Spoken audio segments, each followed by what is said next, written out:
ถึงพระโพธิสัตว์เจ้าสถาญาติโยมหูกฟ้าแมงคานเอาเสาะหาเมียของตัวเก่าไปอยู่ตัดไหนตัดใดก็ไปปะใส่จดหมายก้อมเขียนว่าโอ้เจ้าเนี่ยขออำลาปี่ไปอยู่ปุ้นเนอเมืองพรมเนออีนะพระโพธิสัตว์หรือว่าหูกฟ้าแมงคานประเดี๋ยวนี้ก็เกิดว่าจะลาป่อจะลาแม่นะไปโตยหาหูกฟ้าไปโตยหานางพรหมจารีที่อยู่สวรรค์จันทร์พรหมปุ่น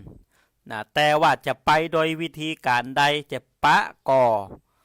นะหรือว่าจะมีเหตุการณ์อะไรอย่างใดเกิดขึ้นต่างหน้าอีนะศรัทธาญาติโยมก่อยฟังกันเนอะณผูกที่5วันนี้นะโมตัสสะปะคะวะโตอะระหะโต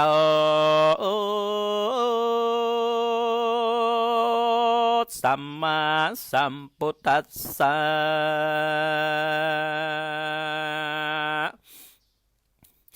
ลำดับธรรมเทศนามารอดเข้ามาจอดถึงทันถึงปัญจขันธ์ทวนหาปากเมื่อพระนอนลาแมงคานกับเจ้ากุมารลามะเจ้าใดต้องเต่าไปหานางพรหมจารีบนมหาปุเลฝากฟ้าอันเป็นเมืองแหล่งลาดมหาพลอมด้วยเมฆมานอนลมไฟของยังนางนาดน้องพรหมจารีอันได้หนีไปอยู่เมืองพรหมขอสปุริสาตั้งหลายจุงดอมทาดาฟังบาตีและนาเตอุโพธในกาลหยาบนั้นอันว่าเจ้าฟ้าแมงคานกับเสนาหารกับเสนาหารลามกุราสาเด็ดขึ้นมามานีกากแก้วมามิงแก้วอาจจะโกเหาะไก่กาไปโศกเมืองบนเหาะสานบุญหนอากาศด้วยเตจะอำนาจปุญญาโสลาจารว่าพญาธรรมาขีติลาพร้อมกับตั้งนางนาเตวีฝูงปัจจาจีใหญ่น้อยหันเจ้าหนอไทยแมงคานกับเสนาหารเพื่อนเจ้าขึ้นขี่ม้ามานีกากขึ้นสู่เวหาหันสุดสายตาลับลอยลงไปก็ปากันร้องให้เวตนาตะถาในกาลหยาบนั้นสองนอจันกุมาลามานีกาเกียวเหาะขึ้นไปสู่เวหาลิเปลวปลาบอดจ้าเป็นดังสายฟ้าแมบลอยเลืองป้นดาดขอดฟ้าจักรวาลนอเจียงคานตั้งสองก็ไปลอดหนักกองเหมือนแทนล้อยามตาวันปอลงแรงไกลคำแล้วก็มีแหละนะอันว่าเมืองมาพญาแทนล้อนั่นนางามปอตาแต่ใบมีกำแพงยันกว้างพาสาดสร้างงามสายงามมดใสลุงเลืองไหลบอดเสาสวนนางนาลีหนุ่มเทาสาวงามอันอยู่ในเขตแดนเมือกนั้นเล่ามีมากเต้าดวงลายตั้งคะแนนในคณะหยาบนั้นเจ้าลามะกุมารจึงปฏิสันทานกาถอยว่าดูลาดนางนาดหน่อยกัดยานว่าสองราปีน้องได้ลูกจากห้องโจมปูมาเมืองแห่งตูลูโลกลาอันอยู่ใต้ลมฟ้าเมืองแทนเครื่องแขน เครื่องแกนมาดไม่จึงจักได้มาเถิงเสาะหานางเมืองพบมาจารีอันภาคนี้ต้องเต้าภาคจากผัวเจ้าเตรียมใจและนาเตปิหยาบนั่นอันว่าเทวดาตั้งหลายจริงได้กล่าวไขกล่าวที่ว่าดูลาส่งใจลาพันว่าจากมนุษย์จากเมืองมนุษย์สากันว่าจากเมืองแทนลอไปแถมนอเตียงเต้าก็ไปเลือดเมืองพญาแทนลือยาบนั่นมหาสัตเจ้าแม่ข้านกับรามกุมารนอเจ้าได้ยินคำบอกเล่าตานถอยแห่งฝูงนาลีหนุ่มน้อยสาวเทมก็จะอำลาขึ้นขี่ม้าอาจจะแก้วก็มีและนาทัดสมิงคะเนในขาณหยาบนั้นส่วนอันว่านางสาวเมืองแทนล้อเขาก็มาแวดล้อมเจ้าแล้วกล่าวว่าดูลาสรีเจียงคานตั้งสองหนุ่มน้อยหน้าตาชื่นจ้อยเจยจมสองนอเจ้าแก้วองค์ใจได้ผันพายมาสู่เมืองนี้แล้วโดยคิดสั่งได้จาหยาบนั้นลามาเสนาก็ใครจะตอบถอยว่าดูลาเฮาทั้งสองมาเสาะหานางนาไทยพมมาจารีอันเป็นมเหสีแห่งเจ้าฟ้าแมงคาม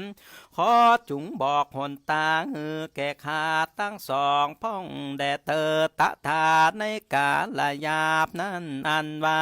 นางกัดยาหนุ่มน้อยกล่าวว่าอ้อยนอผู้ขาตั้งหลายกอบมาสังเวชสององค์ใจแต่และนออันว่าสองเจ้าหนอหน่อยมาตอยหานางยอดซอยสีเมืองส่วนแม่นางเลืองตนเจืองจันพ่อลาจาชื่อว่าพญากาฟ้าเมืองแทนหากได้ห่วงแหนไปขอหมายมันไว้กับตนนอไทยทารายพมบ่ญาติเจเลนาตาสมิงคาเนในขาณหยาบนั้นอันว่าเจ้าฟ้าแมงคานได้ยินคำสารกล่าวถอยแห่งนางนาดน้อยเตวกัญญาก็มีโตมานัสสามาดไม่กัดกั้งกายทนตันใจเจ้ารำเพิงถึงสาลีนงไว้เมียแก้วอะไรบ่แล้วถึงนางนอนาวแล้วก็รีบเปลวลาบอดจ้าเข้าสู่เมืองไปนะลอดจันฟ้ามหาพรหมก็มีและนานาริโยส่วนอันว่าเจ้ากุมารและนางนารีกัญญาสาวแทนตั้งหลายมีมากมายบอดหน่อยมาจุ่มนมในสวนเตนั้นเขาก็ได้เงนพอบนฟ้าก็หานพระนอโปติสัตว์เจ้าราชายามนั้นนาดนางฟุงกัญญาเนาะเนาก็ปากันเข้ามาหาถามว่าดูราเจ้าตั้งสองลูกจากเมืองใดมายาบนั้นลามาเสนาก็เอินกาหือหูข่าวกาดมาอันว่าสอง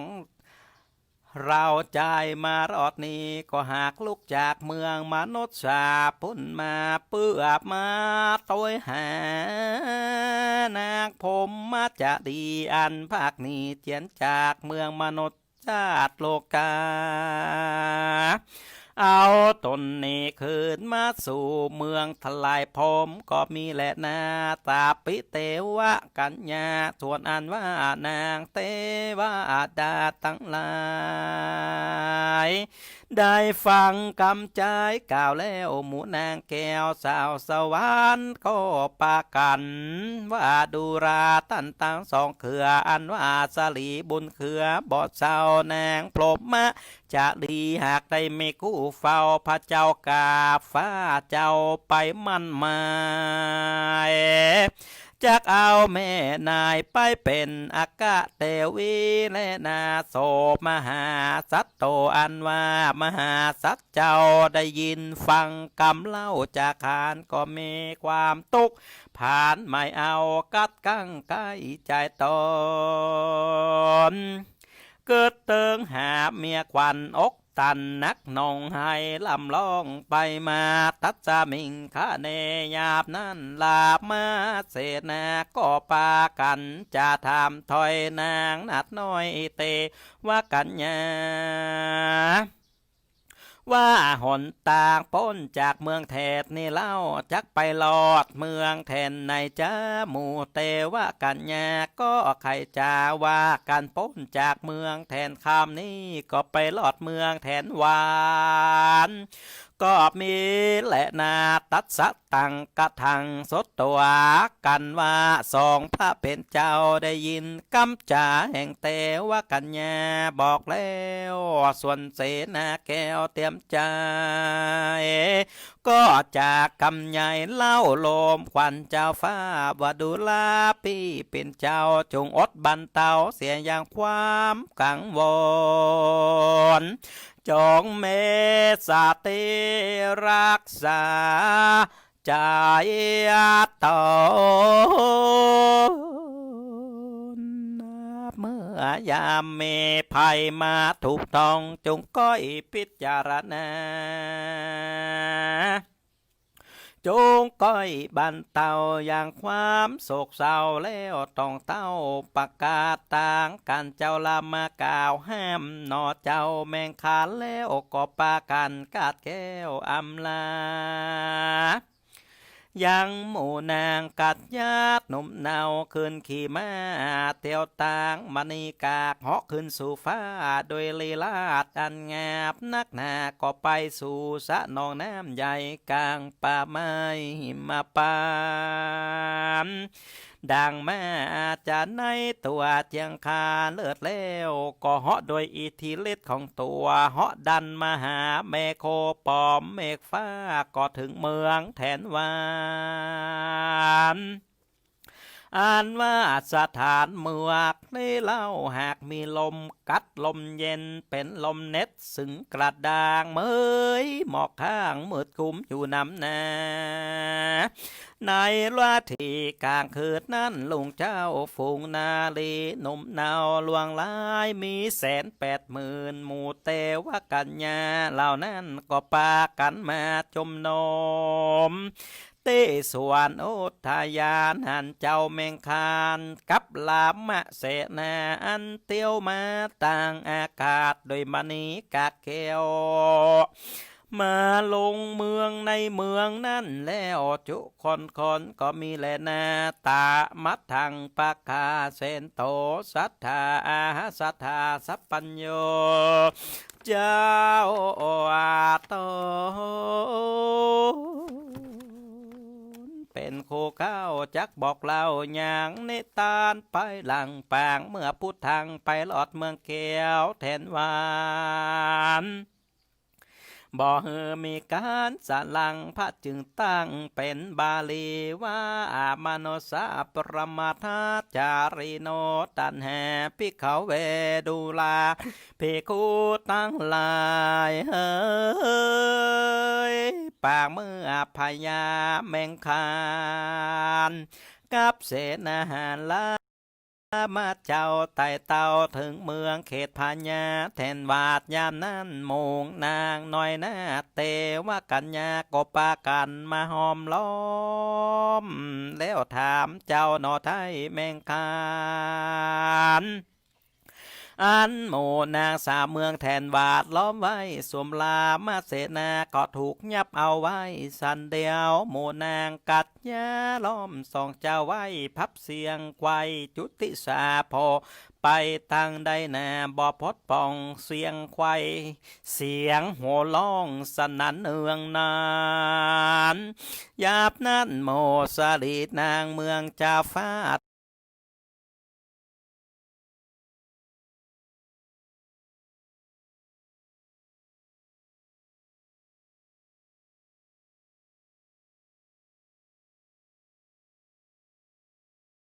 ถามพญานอลาทั้งสองว่าดูลาพี่เป็นใจ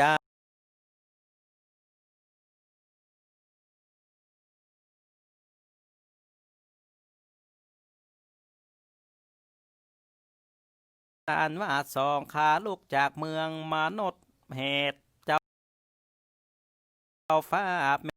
สู่เมืองมหาพรหมเหตุนั้นสองอุดมเขือคาถึงตัวเสาะหาเพื่อจักอับเอาแนงผมมาจาลีปิกพอกเต้าคืนเมื่อสู่โลกมนุษย์สา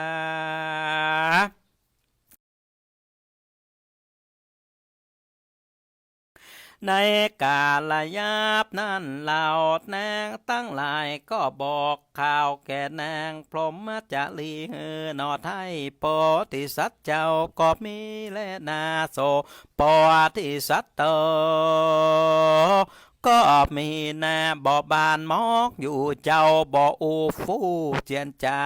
นน้ำตาไหลหลังย้อยโตมานัดสาตำก้อยมองใจว่าโอโหว่าตาทุกขังอ้อยนอมาเป็นทุกขังแต่และนอทุกอันใดก็มาไหลตอมต่อกับเรากับราบมาเสนาดนี้เล่าลอยว่ากำปังเก่าปลายลางอาที่ต่างล่วงแล้วมาตอบสายคือมีใจบ่พองแปวตกเขหรือว่าได้เอาลูกนกน้อยพลากหนีจากแม่บ่อาจลอยว่าเราตั้งศอกนี่ภาคอันลูกแมงวานมไปจากลูกเต่าบาปกรรมนั่นเล่าจึงมาตามตอบสนองก็แม่และนาสถานว่าสาปัญญูตนเป็นโคแก่มนุษย์โลกเทวดาก็เจสนาว่าตาตาสาภิกขเวดุลาภิกขุต่างหลายเฮ้ยตนทาลงสินไซวิเศษตนหูเหตุไหนสงสารปากเมื่อเจ้าแมงคานโศกเศร้าหยาบนะเล่ามุสาเทศมีมากล้ำนำนาเขาก็ปากันมาหายังปอนที่สัจเจ้าว่าอาบมาคาแต่ตนเจ้าผู้ทะรงบนกวากบาดนี้มาหลอดข้างเมืองแทนหวานจงอดแป่งใจบานเตี้ยนเต้าอย่าโศกเศร้ากาดได้เพราะว่าวัตตาโลกสงสารพับหมื่นจักกะว่าโลกตั้งบ่มีแบบบังสัจจังทลับเข้าสู่นิปังเวียงแก้วก็บ่เป็นตีเมียนแล้วจากทุกตังมอมเตี้ยนย่อมแผ่ผวนปีนแผกเกิดขึ้นมาแล้วก็แตกสลายไปกันต้องเที่ยวอยู่ในโลกสงสารก็จากปนปานสุขและทุกข์บ่ขาดก็หากเป็นเชื้อจ้าธรรมดาเหตุดังอันเจ้าพี่อย่าได้ตกขีจุ่มสาเมืองแทนมีบ่อน้อยกันยาใหญ่หน่อยอานันตาลูกสาวพ่อพญาแห่งคางามอาจอานางเมืองเจ็ดคนเหลืองผ่องแผ้วเป็นนางแก้วมาในวันมีรูปงามยิ่งแย้มสองฝ่ายเกมดังคำหล่อเบาคนตวนเก้าชื่อปฐุมาว่าดีโลบสาลีคิงปันผ่องแผ้วกันเจ้าหันแล้วเก่าแข้งเก่าขาทวนสองแนมว่านางนอไทยสุกันตาสุสันฐานยิ่งเย้มดังขีดแต้มเขียนเอารูปนางเล่าบอดเศร้าใจหันหน้าเจ้าก็ลืมตนคนทวนสามชื่อว่านิลิมนผิวสายนางนงไว้งามสะอาดดังสุวรรณเจ้าคำแดงหล่อเบาทวนสีนาเล่าชื่อนาวรัตนางามโสภาอดน้อยนาชื่นจ้อยโสภาปัญจมาทวนหางามดังฟ้า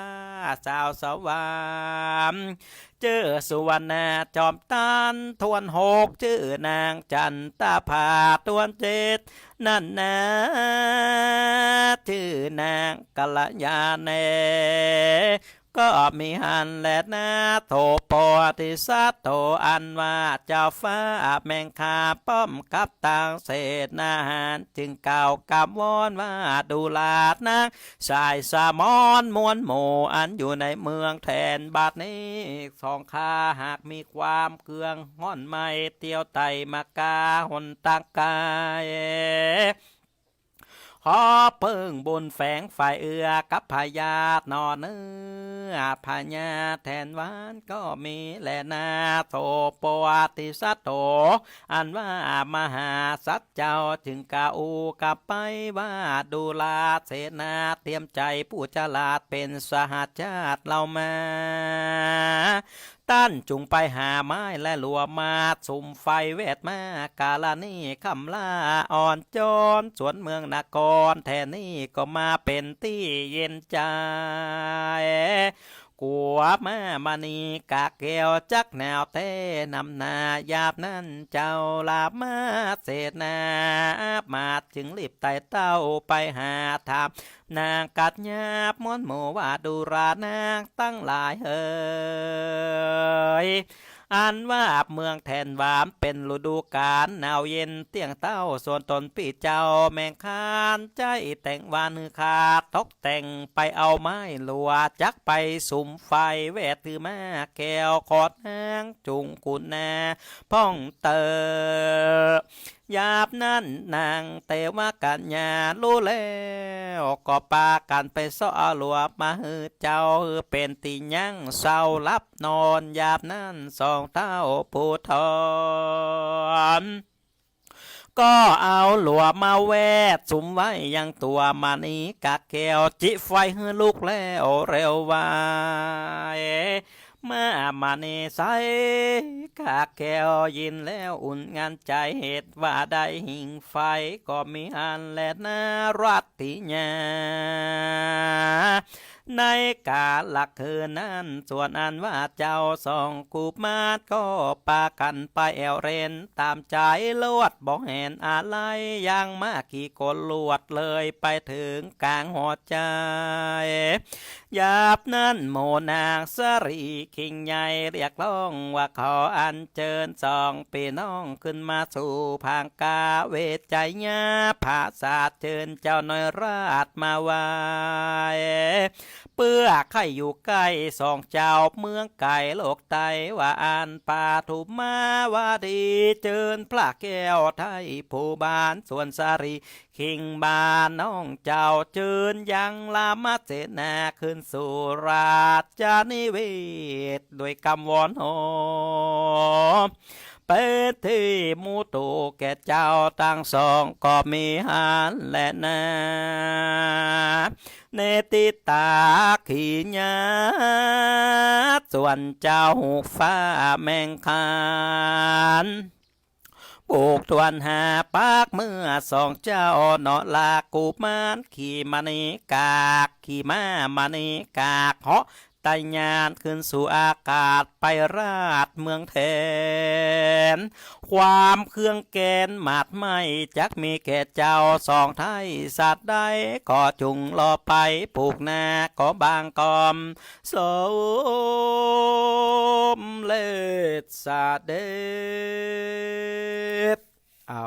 ละศรัทธาญาติโยมท่านผู้ชมท่านผู้ฟังทั้งหลายทำนิยายข้าวเมืองเหนือ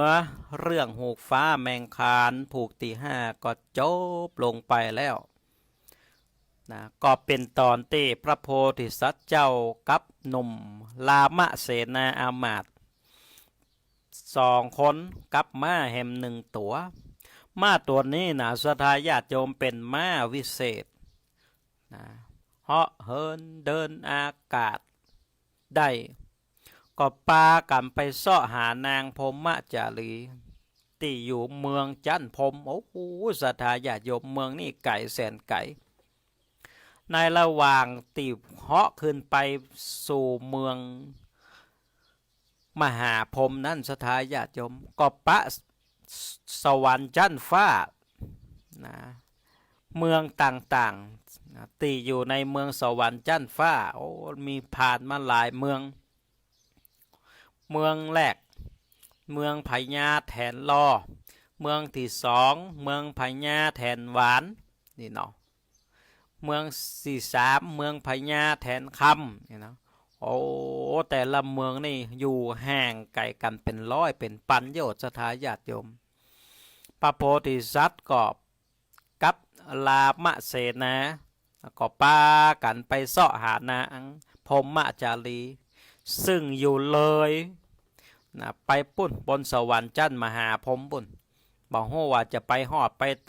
ติงได้อย่างใดก็เกิดความอ่อนอกอ่อนใจกับศรัทธาญาติโยมโตนะเมื่อไก่แตะไก่ว่าอีนะแล้วทีนี้เมื่อมันไก่จะอีก็อีดก็อ่อนหิวลอยแรงขึ้นมาศรัทธาญาติโยมก็ปากันไปพักเมืองสวรรค์จันทร์ต่างๆมูเตวบุตรเทวดาณเมืองสวรรค์จันทร์นั้นก็อู้จ๋าจัดดีจัดหวานศรัทธาญาติโยมก็ต้อนรับครับสู่จัดดีนะแล้วก็มาได้ยินกรรมของนางเตวกัญญาตั้งหลายเล่ากันเอาไว้ว่าโอ้บาเดี๋ยวนี่นะนางพรหมจารีนี่นะจะได้มีพญาเจ้าเมืองหนึ่งในเมืองสวรรค์ท่านเนาะศรัทธาญาติโยมเปิงอกเปิงใจโลกำลังไปขอเอานางพรหมจารีนี่เป็นอัครมเหสีโลก็ทำให้มหาโพธิสัตว์เจ้าหูฟ้าแมงคันห้อนอกห้อนใจตุกอกตุกใจไปแห่มะศรัทธาญาติโยมเมื่อได้ยินฟังคำกล่าวสารอย่างนี้ก็บอกว่าจะเนี่ยจะใดก็เลยปากันไปโตยแหมเพื่อที่จะเฮือถึงเมืองมหาพรหมบ่อยๆนี่นะเพราะฉะนั้นพระธรรมเทศนาก็เลยจบแต่เพียงเท่านี้จบตัดตีพญาเจ้าฟ้าเมงคานโพธิสัตว์เจ้ากับรามเสนาอามาตย์ก็ปากันไปเสาะหานางพรหมจารีไปตึกสวรรค์จันทร์ฟ้าเมืองพญาแถนคำศรัทธาญาติโยมตึกเมืองนี่อยู่และก็เรื่องราวจะเป็นอย่างใดศรัทธาญาติโยมก็ติดตามกันในวันพฤหัสบดีแน่ว่าพระโพธิสัตว์เจ้าของเฮากับลามเสนาจะปากันเดินทางเหาะขึ้นบนสวรรค์จันทร์ฟ้าไปถึงเมืองถลายพรหมได้ถึงความมุ่งมา่ปรารถนาก็สมดังความตั้งอกตั้งใจเอาไว้ก่อนี่นะเพราะฉะนั้นศรัทธาญาติโยมทั้งหลายก็ติดตามตอนต่อไปในพระธรรมเทศนาศรัทธาญาติโยมก็มีเนื้อหาสาระธรรมที่สอดแทรกแฝงเอาไว้เพื่อให้ศรัทธาญาติโยมทั้งหลายได้ข้อคิดสะกิดใจการฟังธรรมะในทางพระพุทธศาสนาบ่ว่าจะเป็นการฟังธรรมะแบบทำนองบ่ว่าจะเป็นฟังธรรมะแบบบรรยายหรือว่าธรรมะแบบการขับขานการเทศแบบมีท่วงทำนองที่ไพเราะเพราะพริ้งวัตถุประสงค์ศรัทธาญาติโยมก็เพื่อเป็นการสร้างศีลสมาธิปัญญาให้เกิดขึ้นกับตนกับตัวกับจิตกับใจของคณะศรัทธาญาติโยมทั้งหลายเมื่อโอ้ถึงเรื่องของศีลศรัทธาญาติโยมศรัทธาญาติโยมก็ห้ามกันเป็นประจำโดยเฉพาะศีลห้าศีลห้าข้อที่หนึ่งถึงข้อที่ห้าศรัทธาญาติโยมตั้ง5 ข้อนี้ถือว่าเป็นหลักการที่สำคัญอย่างหนึ่งในทางพระพุทธศาสนาศีล5นี่เป็นตัวจี้นำให้เฮาท่านทั้งหลายไปสู่สวรรค์ไปสู่อมตะมหาเนรปานถ้าเฮาท่านทั้งหลายมีศีลมีธรรมศีลนี้ก็จะพาเฮานั้นไปเกิดเป็นมนุษย์ไปเกิดเป็นเทวบุตรเทวดาและที่สำคัญที่สุดศีลจะพาเฮาท่านทั้งหลายไปสู่พระนิพพานศีล5 ข้อศรัทธาญาติโยมเปิ้นได้อู้ถึงว่าเปิ้นได้สอนถึงว่าเฮาท่านทั้งหลายได้งดเว้นบ่ใจตัดขาดนี่ศรัทธาญาติโยมอย่างข้อที่1เปิ้นงดเว้นจากการฆ่าสัตว์ข้อที่2งดเว้น นะจากการถือเอาของที่เจ้าของบ่ได้ฮื้อข้อที่สามงดเว้นจากการประพฤติผิดในกามข้อที่สี่งดเว้นจะไปฟังโทมาสเด้อข้อที่สี่งดเว้นจากการอู้เท็จข้อที่ห้างดเว้นจากการดื่มสุราเมลัยนะศีลทั้งห้าข้อนี้ศรัทธาญาติโยมถือได้ว่าเป็นหลักการที่สำคัญในทางพระพุทธศาสนาของเฮาถ้าเฮามีศีลได้นะประพฤติปฏิบัติศีลได้สมาธิก็เกิดขึ้นปัญญาก็จะเกิดขึ้นแต่ถ้าเฮาท่านทั้งหลายหับศีลบ่ได้แต่ว่าบ่นำศีลห้านั้นไปประพฤติปฏิบัตินี่นะ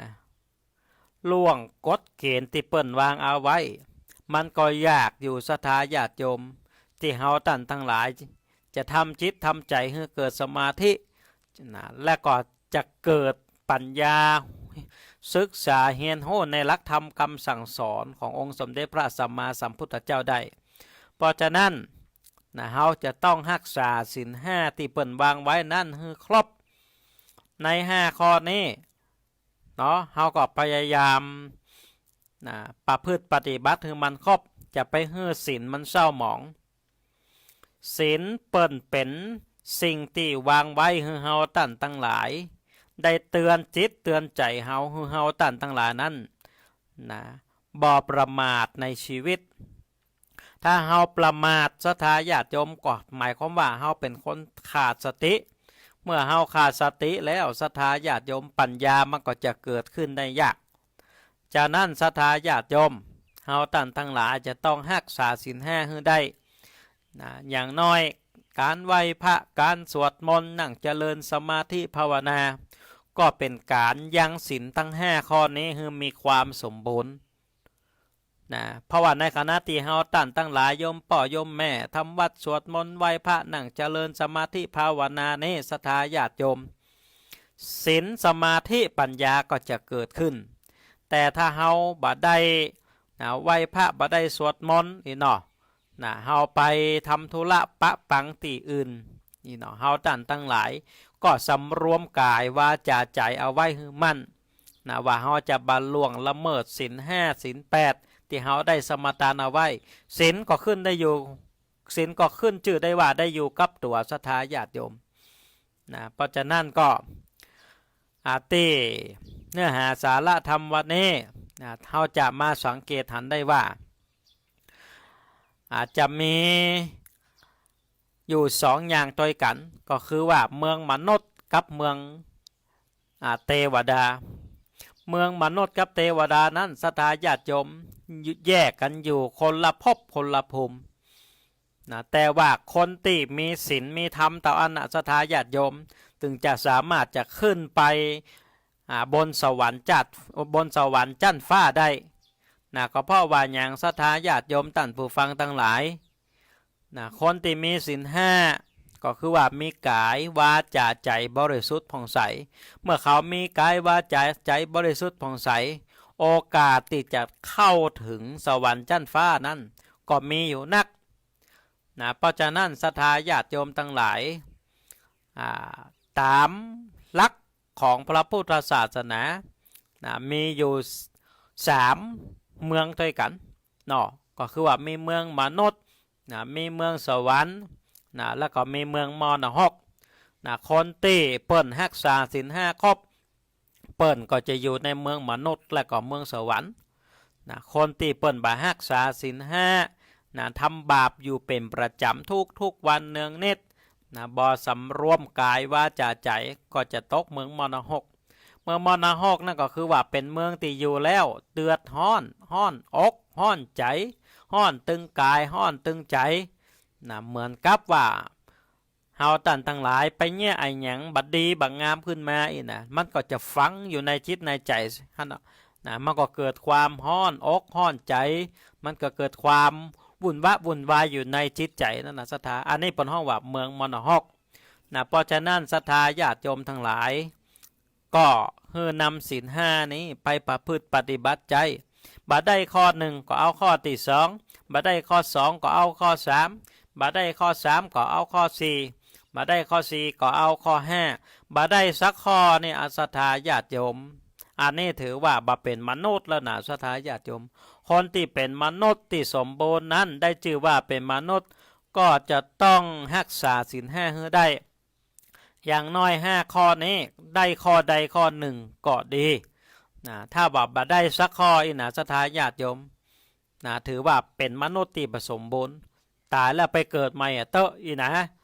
คนเป็นว่าเอาไว้เพราะฉะนั้นศรัทธาญาติโยมทั้งหลายศีลทั้ง5ข้อนี้จะทำให้ชีวิตของเฮาตั้งหลายได้ปะกับความสุขความเจริญตึงในปัจจุบันชาตินี้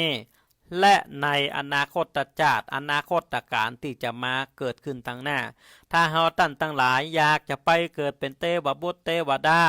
อยากจะข้ามภพข้ามชาติไปเกิดเป็นมนุษย์แถมเตื้ออีนะเฮาก็จะต้องรักษาศีลห้าให้มันครบรักษาศีลห้าให้มันบริบูรณ์เอาละศรัทธาญาติโยมเนื้อหาสารธรรมก็คงจะจบแต่เพียงเท่านี้ก่อนต่อไปอาตมาภาพก็จะได้รับสายหน้าไมค์ของศรัทธาญาติโยมโยมพ่อโยมแม่ที่ฟังอยู่ตั้งบ้านก็ดีที่ฟังอยู่ตั้งสถานีวิทยุนั่งฟังก็ดีนอนฟังก็ดีกำลังกินข้าวอยู่ก็ดีอันนี้ก็โทรศัพท์มาได้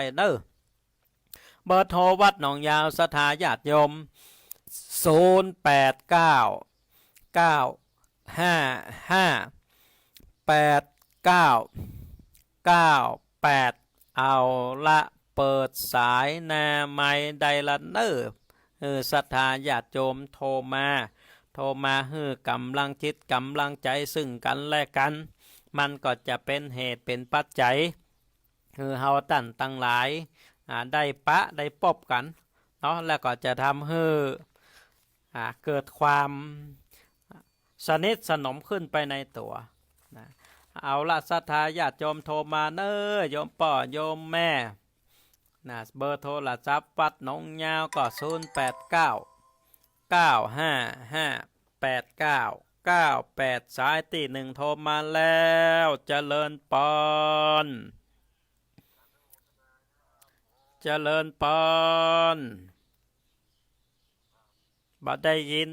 เสียงบ่ได้ยิน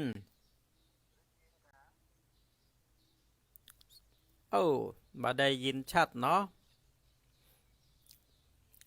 เจริญปอนอ่านป้อบุญธรรมป้อบุญธรรมสัญญาณชัดเจนก่อวันนี้แม่นละเนาะวันนี้บ่วิทย์บักขาดเนาะรู้สึกว่าอากาศก็เย็นหนาวฝนก็ตกปล่อยๆเนาะช่วงนี้ก็วันนี้ไปทางใดกะวันนี้อยู่ตามบ้านตามจองเนาะเนี่ยก๊อบแก็บไปเนาะ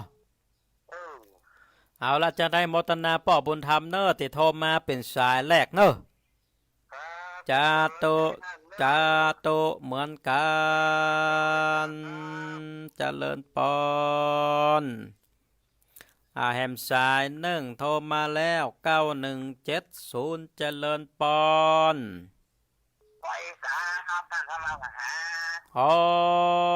อันป้อกำนัน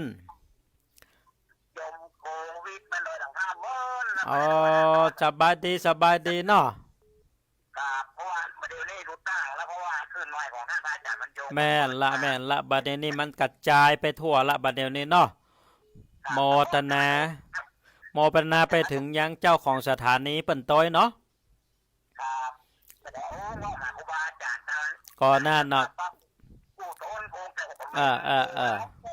กำนี่ได้ฟังกันควายละกำนี่เนาะได้ปะกันโทรมามันนะโยมป้อ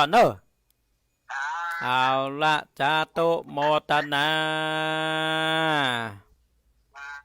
เอาละเจริญปอนสายที่3แม่จังซอ สัญญาณชัดเจนก็แม่บ้านเฮาสัญญาณชัดเจนดีเจ้าเนี่ยกินเจ้ากำหยังวันนี้วันนี้ยำหนอเจ้ายำหนอใส่น้ำปูลำเนาะแม่เนาะโ ของกินปื้นเมืองด่ะ เจ้า โมทนาโยมแม่เนอะ เจ้า จาโตจาโตโมทนาแฮม1 สาย 8454เจริญปอนสัญญาณชัดเจนนะแม่เนาะ ฟังเนอะ โมทนาเนอะโมทนาเนอะแม่ไล่ภาพเตจะเนาะจาโตเจริญปอนแฮม1 สาย 6755เจริญปอน เจ้า เอาสัญญาณชัดเจนก่อนโยมแม่ ตักเตือนดีเจ้าเจ้า ฟังอยู่ตังใดฮันนี่ สร้างกวางเปิดเจ้า ร้องกวางจังหวัดแพร่ฝนตกหรือยังจังหวัดแพร่ ตกเจ้าแต่ตะคืนนี่ตกน้อยเดียวเจ้า อย่างน้อยก็ตกแล้วนะโยมแม่เนาะอย่างน้อยก็ เจ้า อากาศก็เย็นขึ้นน้อยละเนาะ เจ้า อาจจะ เวันนะเจ้า จะได้โมทนาโยมแม่เนอะ เจ้า เจริญปอนแหม1 สาย 3301เจริญปอน ไหว้ศาลเจ้า โยมแม่จากตังใด จากตะกร้อเจ้า จากตะก้ออำเภอแม่สวย สัญญาณชัดเจนก่อตังแม่สวย ชัดเจนเจ้า ฝนตกฟ้าห้องก่อตังแม่สวย เอาไว้สวยๆแล้วกันเนี่ย แม่น่ะมันตกบัดไข่แต้เนาะโยมแม่เนาะ ตกบัดแต้ เดี๋ยวแหมสัก2-3 วันให้ยันลงมาหาใหญ่แล้วเนอะ ขอให้ลุงไม่เจอเจ้าหวานอ่ะหอน จะได้กับโมทนาเนอะฟังกันนักๆหลายๆเนอะโยมแม่เนอะ เจ้าไว้ศาล จาโตจาโตโมทนา ไว้ศาลเจ้า เอาละเจริญปอน โยมแม่ปิดวิทยุให้กำเนอะก่อนที่จะโทรศัพท์มานะเพราะว่าเสียงมันจะก้องเนาะเจริญปอน81 ท่านมหาเจ้า โยมแม่ฟังตังใดหา ฟัง เข้าใจเนอะวันนี้ธรรมะ เจ้าเข้าใจอยู่ แม่ฟังขึ้นอะไรยัง ขึ้น90เจ้า ขึ้น90ชัดเจนดีเนาะ เจ้า จาโตจาโตเป็นกำลังใจให้คนเฒ่าคนแก่กูคู่กูคนเด้อแหม1 สาย 0899558998โทรมากันได้เด้อละแหมสายเจริญปอน นักแสเจ้า ฟังจากตังใด ข่าวเจ้า หนองผ้าขาวสัญญาณชัดเจนกับโยมแม่ ชัดเจนเจ้า แม่ฟังขึ้นอะไรยัง 98เจ้า 98ฟังกันนักกันหลายอยู่เนอ เอาก็ของลายอยู่ โมทนาโยมแม่เนอที่ได้โทรศัพท์มาให้กำลังใจนะโยมแม่เนอ ตามป้าก็เฟซบุ๊กเลยเจ้า โมทนาเป็นกำลังใจให้คนเฒ่าคนแก่กูคู่กูคนเนอจาโตจาโตโมทนาละแหมสาย17371เจริญปอน ไว้สาเจ้าท่านพระอาจารย์ โยมแม่จากตังใด จากไว้สานั่นเจ้า จังหวัดน่านสัญญาณชัดเจนก่อโยมแม่ ตอนนี้ได้ชัดอยู่เจ้าแต่เจ้ามันหายไปเป็นกำนะเจ้า มันหายไปเป็นกรรมอันนี้ก็คงจะเป็นแต่สัญญาณอินเทอร์เน็ตโยมแม่ให้อีนะเนาะ เจ้า เน็ตมันบัดเสถียรฟังกันหลายก็ตั้งนานแม่ ทั้งหลายเจ้าให้กำลังใจท่าน เหมือนกันเนอะสถาญาติโยมตั้งนานอยู่ดีมีสุขเหมือนกันก็คู่กูคนเนอะ เจ้า จาตุโมตนาเจริญปอนแหม1 สายดักไปแห่แล้วโทรมากันนักน้ำสายมันเลยจนกันโยมพ่อโยมแม่แหม1 สายเจริญปอนเจริญปอน ก็สารา จากตังใดหาโยมปอ จากโคชาราลี อ๋อจากลีพุ่นกะครับผม ลีลำปูนฝนตกก่อยมป่อ โอ้ถือตกน้อยนี่เซ่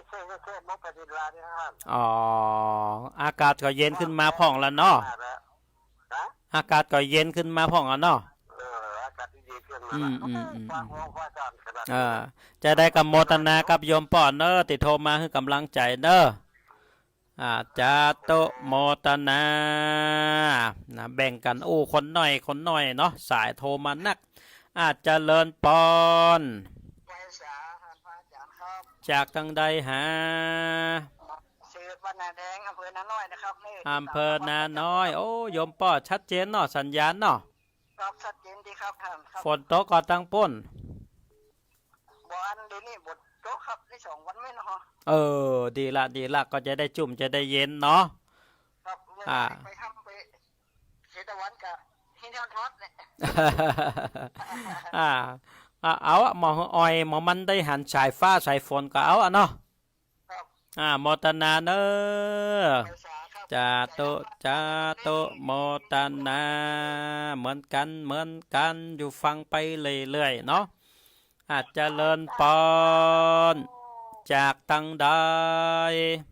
ป้าสีดาคนงาม ป้าสีดาเวียงป่าเป้าสัญญาณบ้านเฮาชัดเจนเนาะ โอเค วันนี้ไปตังใดพ่องป้าสีดา วันนี้ไปทำหน้าที่ทำมาหากินตามปกติเนาะโมทนากับความขยันขันแข็งของป้าสีดาเนอะจะ ไปเมืองน่านก็ เดี๋ยวก็ว่ากันนำกรรมเนาะ ไม่มีความมั่นมีอนุภาพเนาะ แม่นแล้วจาโตโมทนากับป้าดาเนอะจาโตนี่ป้าดาคือกำลังใจเป็นประจำเนาะสายสุดท้ายแล้วเนอะศรัทธาญาติโยมเจริญปอน ครับผมจากที่สันติสุขครับ สันติสุขชัดเจนเนาะสัญญาณนโยมป่อเนาะ สันติสุขชัดเจนเลยครับ ฟังถึงวันฟังกูคนเนอะ ฟังหลานทำก็อยู่สันติสุขเหรอ เอาละโมตนาจาโตแหมหนึ่งสายอินดูคนเท่าเนาะเจริญปอน ไปแต่เจ้า โยมแม่จากทางใด